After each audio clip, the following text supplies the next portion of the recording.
วารีอยู่ที่ยาโนที่หลวงพ่อเพิ่นได้บรรลุธรรมทุกวันที่27-28จนถึงณขณะนี้25ตุลาก็เกือบเดือนที่เขามีการร่วมด้วยช่วยในกิจการงานต่างๆจนมาถึงวาระสุดท้ายที่เขาจะมีการร่วมสังฆกรรมเกี่ยวกับทางด้านบุญคุณทางกันฉะนั้นก็ถือโอกาสเรียนเชิญศรัทธาญาติโยมมีการร่วมมีโอกาสทำในกิจกรรมทั้งด้านบุญชุมทานกันเอามาว่างทั้งพี่เอาว่างทั้งพี่แล้วว่างทั้งพี่เลยว่างทั้งพี่ว่างทึ่งว่างทั้งทึ่งคนละก็ไม่จันว่างทึ่งแต่ส่วนพาเถ่าว่างลางว่างก็แล้วกันเอามาเรื่อยๆคงจะประชาสัมพันธ์ไปเรื่อยๆจนถึงณเวลาที่กำหนดฉะนั้นก็ถือโอกาสช่วงนี้ก็ถือโอกาสที่ช่วยกันแล้วกันสำหรับญาติโยมที่มาหอดมาถึงที่ต้องการร่วมที่ต้องการบูชาผ้าไตรเพื่อหวนระลึกถึงคุณงามความดีเอาเสด็จอุทิศให้แก่หลวงพ่อวารีสิทธิยาโนซึ่งท่านได้มรณภาพลงตั้งแต่วันที่27-28 กันยาก็หลายมือหลายเว้นได้ความลำบากกระต้องแก่สำหรับคณะพ่อครัวแม่ครัวที่ต้องหาอาหารการกินไว้ต้อนรับคณะสัตยาญาติโยมที่จะต้องกินในยามตอนเล่งที่มีโอกาสมารวมฟังมาธรรมเทศนาเกี่ยวกับทางด้านส่วนที่ทำกันตัวละคืนกันแต่ละคืนก็ได้รับความอนุเคราะห์จากสัตยาญาติโยมกันเป็นอย่างดีกับเป็นเจ้าภาพเกี่ยวกับส่วนที่ทำแต่ละคืนกันฉะนั้นเพื่อที่เป็นเพื่อสุดท้ายที่มีโอกาสเห็นมีโอกาสทำในกิจการก็บูชาปาไตรมาว่างขนาดแล้วก็มีโอกาสรับพิจารณาผ้าหลังจากนั้นมีโอกาสอยากนำอุทิศบุญกุศลแก่หลวงพ่อเป็นครั้งสุดท้ายถือโอกาสเช่นกันแล้วกันสำหรับญาติโยมที่มีผ้าไตรสวัสดีครับท่านข้างบนวางทางเท่เนี่ยโยมเลยครับใหญ่ไปใส่ใหญ่อดตื้อไปอยู่เราไปจัดว่าบ้านในกระตามสะดวกมัธยาศัยหนาเด้อได้ขั้นเลยเริ่มได้คันวะได้ขั้นเลยได้คันแล้วว่าอยากออกแล้วตีจากบูชาเสร็จสับเรียบร้อยก็นั่งผ่าขึ้นมาผมคงจะเอาทีละชุดหลายๆจักหน่อยเอามองนั้นมาว่างมองได้ก็ได้ตามความสะดวกตามอัธยาศัยว่างทางพุ่นก็ได้พาใครว่างงานส่วนต่อไปแข่งว่างทึ่งทางเยี่ยมต้องพอ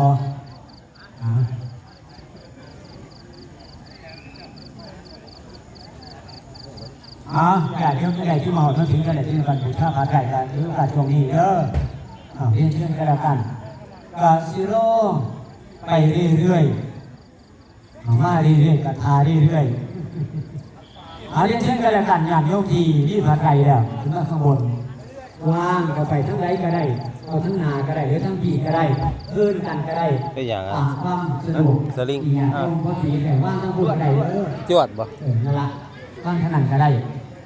หลังจากว่างผ่าเรียบร้อยถือโอกาสเรียนเชิญหาหมองนั่งตามอัธยาศัยเตรียมน้ำเตรียมทาไว้ญาติ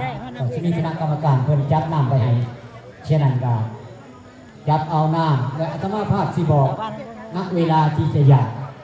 ที่ช่วงอาตมาบอกไปก็ถือเรียนเชิญก็แล้วกันสำหรับญาติโยมที่มารวมในบุญกุศลครั้งนี้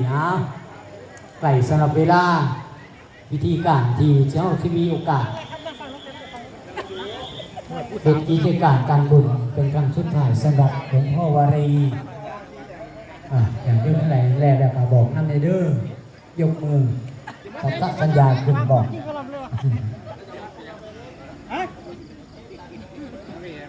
ยิ่งมีน้ำเต่าเหรอ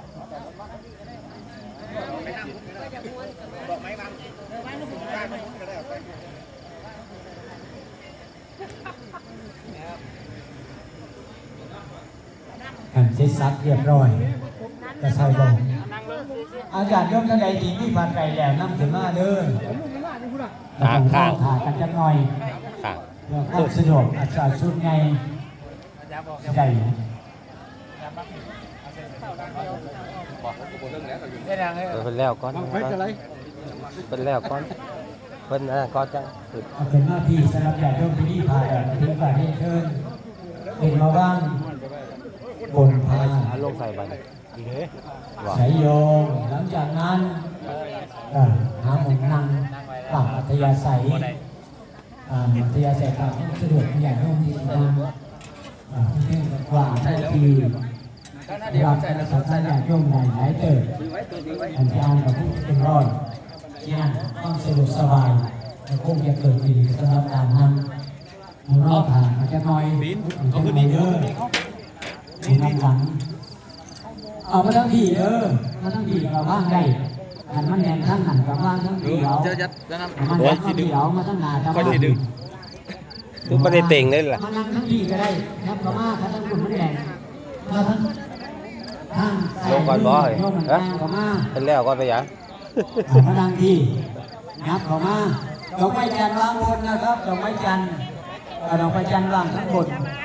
ส่วนขาไก่วางข้างล่างโอ้ยแข็งเลยนี่มีหลอดไทยเอา โอ้ยเบาไปเถี่ย หลอดไทยแล้วเนี่ยนี่มันบอกอ่อนไก่เดินขึ้นมาขาไก่ ทั้งพี่ก็ได้ เมื่อวาน ทั้งพี่ล่ะทั้ง ห พี่ ลา ล่ะ ยเรื่องหลายซ่านก็มีโอกาสช่วงนี้อยู่ละช่วงแรงๆช่วงกลางเว้นหลายผู้หลายคนอาจจะติดภารกิจหลายๆอย่างอยู่ทั้งเนื้อทั้งซ่านหลังจากกินข้าวกินปลาเสร็จสับเรียบร้อยก็เป็นของธรรมดาก็มีโอกาสมาเห็ดมีโอกาสมาทำฉะนั้นขอบคุณหลายๆสำหรับญาติโยมที่มีโอกาสร่วมด้วยช่วยในกิจการงานบุญหน่อยเพื่อหน่อยครั้งขันบ่มีนะคู่มรณภาพ โอ้ยนางไก่ การบูชาพระไตรซึ่งมีเกิดขึ้นฉะนั้น โอ้ มีโอกาสเป็นมีโอกาสทำ เขาคือประเทศอย่างนะเขาคือระเบียบเรียบร้อยก็อย่าง เมื่อแล้ว เมื่อแล้ว บอก เมื่อแล้วด้วย เมื่อแล้วหมอนั่นเมื่อแล้ว หลายเดือนเป็นมากที่รอบสอง เทียเพิ่นเทียตัวละนะ มีโอกาสมาก หาไปหามัน พ่อร่างสัน นี่ไว้เดี๋ยวได้ ราชการบางงาน ก็ได้ ที่อยู่เป็นเพื่อนพี่ชายคนหนึ่งที่อยู่บ้านทุกสารในพึ่งพาอาศัยในทั้งคนที่เขาฟังและขี่กินปลาแต่ในพึ่งพาอาศัยของพระราชาเป็นอิสระชาหลายอย่างตั้งแต่เก่าก็มาสกลนครครับข้างบนเด้ออาตมาภาพตั้งแต่สมัยนู้นว่าท่านยังเป็นหนุ่มก็ได้อาศัยรถที่บ่าที่ลำของเราอาจารย์ทังสรรค์สมัยย่างเก้ามาบ้านลุงเสียวหรือสกลนครที่แรกสามารถจำได้ปีก็2523ที่อาตมาภาพเด็กมาอยู่บ้านสกลนครแต่ใส่แห้งเอาซะแล้วบอกไปเด้อยกมือก็ได้บอกมาหาน้องมาสั่งมือเป็นเมื่อซื้อนิจจาวัตสังขารา เฮาญาติเฮาญาติ โอปาทวายาธรรมิโนโอปาจิตวานิรุชชันติเตสังวุปะสโมสุโขสาเปสัตตามารันติจามะริงสุจามาริสเรตะเทวาหังมาริสามินาทิเมเอทัสสังสยโยเอาเตรียมนำอย่างบานี้อิทิตังปฏิตังตุงหังกิปะเมวัสมิจฉตุสัพเพปุเรนโนสังฆปาจันโทปันนระโสยธามณิโชติราโสยธาเฮยวาชันตุสาภโรโควินสัตุมาเตภวัตวันตรายโยสุขีทีขายุภวะอภิวาทนาสีเลสัจจังวุธาปจายโนจาตารโอธรรมวันทันติอายุวันสุขังภาลังสาธุอักขบวนขอบคุณเป็นยังไงหลาย